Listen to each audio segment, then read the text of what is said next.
Hello guys, this is Malika Chopra. Welcome back. आज के हमारे इस वीडियो डिस्कशन का टॉपिक है कि आप अपने एमबीए के एंट्रेंस एग्ज़ाम्स के लिए कैसे प्रिपेयर करें और हमारी साइड से आपके लिए क्या की टिप्स हैं। So let's get started.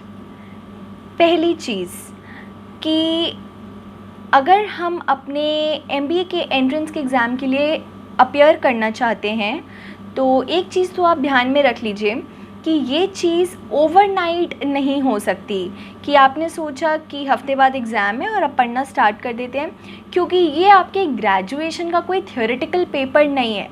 इसमें आपको काफ़ी चीज़ों के बारे में पहले से ही प्रिपेयर होना पड़ेगा और इसीलिए कहते हैं कि इसके लिए बहुत ज़रूरी है कि आपका पहले से एक अच्छा माइंडसेट प्रिपेयर्ड हो, क्योंकि आफ्टर ऑल आप एक मैनेजमेंट का प्रोग्राम करने जा रहे हैं और उसके लिए आपका पहले से एक अच्छा मैनेजमेंट होना बहुत ज़रूरी है। तो हम बात करेंगे कि आप कैसे कैसे क्या क्या चीज़ें फॉलो करें तो उसके हेल्प से आप ये एग्ज़ाम क्रैक करने में कामयाब हो सकते हैं। तो एग्ज़ाम्स जो हमने इसमें पहले बातें करी हैं, कैट, एनमैट, स्नैप, जैट और ये सारे सीमैट, ये सारे जो भी एग्ज़ाम्स हैं ये उन सब के लिए एक कलेक्टिव वीडियो है। So let's get started. पहली चीज़ कि आपको पता होना चाहिए कि आप एग्ज़ाम में कब अपीयर करना चाहते हैं, कौन से साल में अपीयर करना चाहते हैं। अगर आप इस चीज़ के लिए क्लियर नहीं हैं तो आपको नहीं पता चलेगा कि आपको कब कोचिंग लेनी है या नहीं लेनी है, आपको खुद से सेल्फ़ प्रिपरेशन करनी है या अपने किसी बड़े भाई बहन से बुक्स वगैरह लेके आप प्रिपेयर करना चाहते हैं। तो आपके लिए बहुत ज़रूरी है कि आपको पता हो कि आप जिस साल अपना ग्रेजुएशन कंप्लीट कर रहे हैं आपको तभी अपीयर करना है इस एग्ज़ाम के लिए, या फिर एक साल का गैप लेना है फिर अपीयर करना है, या फिर उससे पहले आपको वर्क एक्सपीरियंस लेना है उसके बाद अपीयर करना है। तो आप पहले अपना एक माइंडसेट क्लियर रखिए कि हाँ इस साल में मेरे को कैट देना है, उसके हिसाब से हम ये तैयारियां स्टार्ट करेंगे। तो एक पहले से माइंडसेट प्रिपेयर होना बहुत ही इम्पॉर्टेंट चीज़ है। उसके बाद सेकंड चीज़ है हमारी at least 1 year of dedicated hard work. तो अगर हम ये पूछें कि क्यों हम बोलते हैं कि 1 साल का इसमें डेडिकेटेड हार्ड वर्क चाहिए, तो इसमें क्या है बेसिकली कि जब हम अगर बात करें CAT, CMAT, XAT, SNAP, NMAT ये सब एग्ज़ाम्स की, तो इसमें 4-5 सेक्शंस ऐसे हैं जो आपके लिए बहुत ज़रूरी हैं कि आपको बहुत अच्छे से आते हों। तो अगर हम बात करें, आपकी इंग्लिश बहुत स्ट्रॉन्ग होनी चाहिए, मैथमेटिक्स, आपको मैथ्स में काफ़ी अच्छा होल्ड होना चाहिए। उसके बाद आपकी जो लॉजिकल रीजनिंग है, तो लॉजिकल माइंडसेट आपका चेक किया जाता है इस चीज़ में। तो आपका थर्ड पॉइंट आपका जो लॉजिकल रीजनिंग का माइंडसेट है वो काफ़ी स्ट्रॉन्ग होना चाहिए। फोर्थ पॉइंट इज़ आपका जो जनरल अवेयरनेस है, क्योंकि जनरल अवेयरनेस भी आप एक दिन में नहीं रट सकते हैं इतनी चीज़ें, तो आपका जनरल नॉलेज अच्छा होना चाहिए। और फिफ्थ पॉइंट है हमारा data interpretation, that is statistical mindset. तो हमें पता होना चाहिए कि ग्राफ्स को हम कैसे रीड करते हैं और ये सारी चीज़ें कैसे करते हैं, और ये सब आप हफ्ते या महीने की प्रैक्टिस से नहीं समझ पाएंगे। इसके लिए बहुत ज़रूरी है कि आप एटलीस्ट 1 साल का अच्छा आपको पहले से ही करिकुलम वगैरह डिसाइड करना है। अगर मतलब दिस इज़ फॉर स्टूडेंट्स जो 95 परसेंटाइल के अबव टारगेट कर रहे हैं अपना, तो उनके लिए बहुत ज़रूरी है कि वो 1 साल की अच्छी डेडिकेटेड प्रैक्टिस अपनी रखें। और ये नहीं कि आप प्रैक्टिस करते करते काफ़ी डीमोटिवेट हो जाएं या ऐसा कुछ हो। इसके लिए बहुत ज़रूरी है कि आपका कंटिन्यूस प्रैक्टिस ऑन रहे, आप हमेशा ऑनलाइन टेस्ट देते रहें, मॉक टेस्ट देते रहें। और अगर आपको कभी भी कोई डीमोटिवेशन फ़ील होता है तो आप मोटिवेशन की वीडियोस देखिए कि जो हमारे सक्सेसफुल एमबीएज़ हैं वो आज किस लेवल पे खड़े हैं, कितने अच्छे पोजीशंस पे हैं वो लोग, उससे आपको मोटिवेशन और मिलेगी। तो आपका 1 साल का पूरा करिकुलम डिसाइडेड होना चाहिए कि मैं ये कोचिंग ज्वाइन करूँगी। अगर आपको कोचिंग ज्वाइन करनी है then it is very important कि आप 1 साल तक तो मतलब पहले ही अपनी कोचिंग वगैरह ज्वाइन कर लें।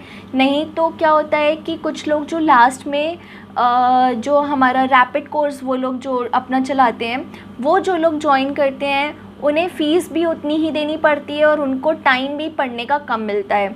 तो इसीलिए बहुत ज़रूरी है कि आप 1 साल का एटलीस्ट पूरा अपना करिकुलम सेट रखें, उससे आपका रोड मैप और भी क्लियर हो जाएगा। उसके बाद हम बात करते हैं आर्टिकल्स और न्यूज़ की। तो जैसे अगर हम बात करें कि अगर आपको पता है कि अगले साल आपने कैट देना है या आपके और भी जो एंट्रेंस एग्ज़ाम्स हो गए एमबीए के वो देने हैं, तो बहुत ज़रूरी है कि आप 1 साल पहले ही रीडिंग हैबिट्स इनकलकेट करना स्टार्ट कर दें।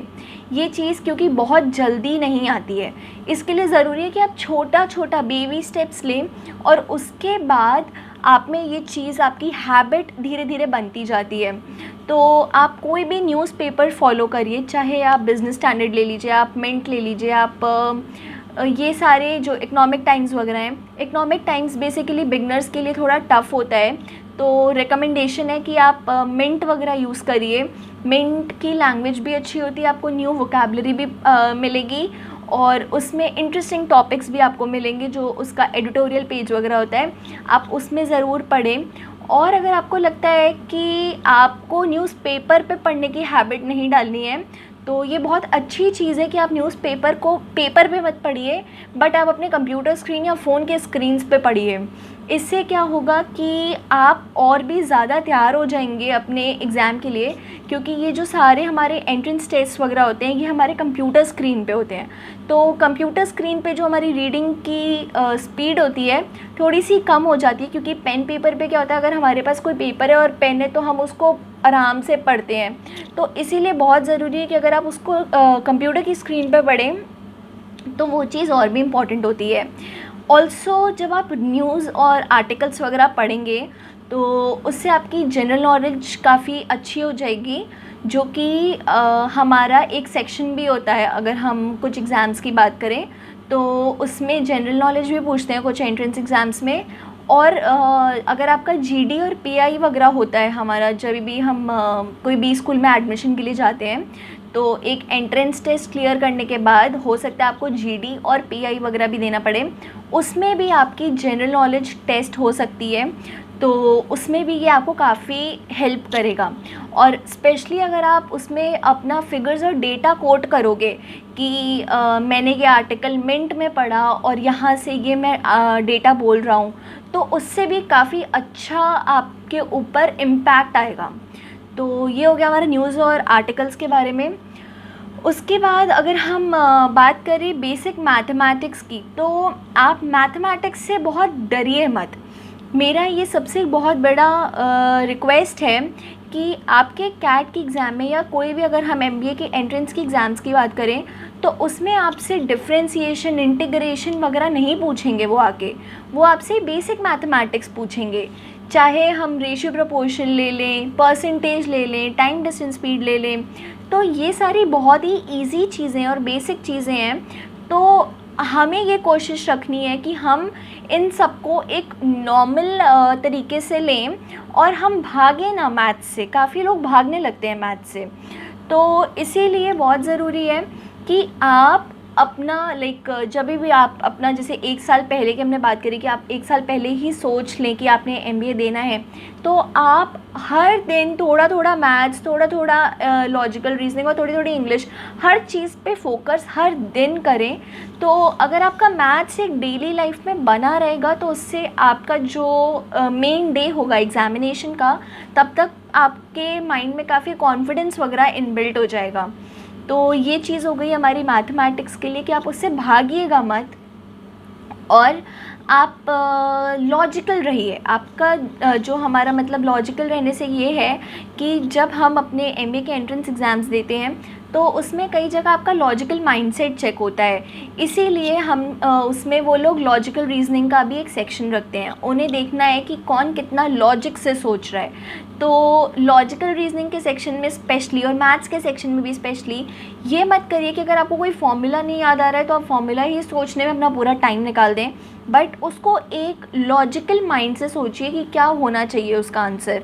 और आपका ये तो हमें सबको पता ही है कि मोस्ट ऑफ द क्वेश्चंस जो हमारे एमबीए के एंट्रेंस में पूछे जाते हैं वो हमारे एमसीक्यू क्वेश्चंस होते हैं। तो हमें ये ध्यान रखना है कि ज़रूरी नहीं है कि हमें टू द पॉइंट सही आंसर ही चाहिए।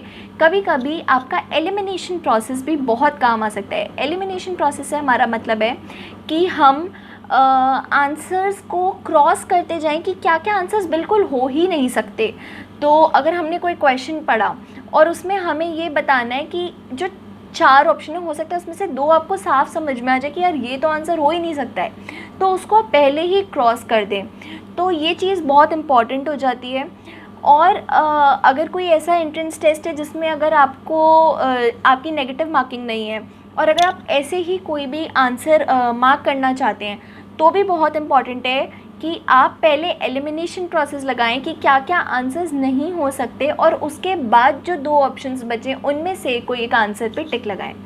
तो ये हो गई हमारी कुछ बेसिक पॉइंट्स जो हमें एज अ होल ध्यान में रखना चाहिए अपने एमबीए के एंट्रेंस के पहले।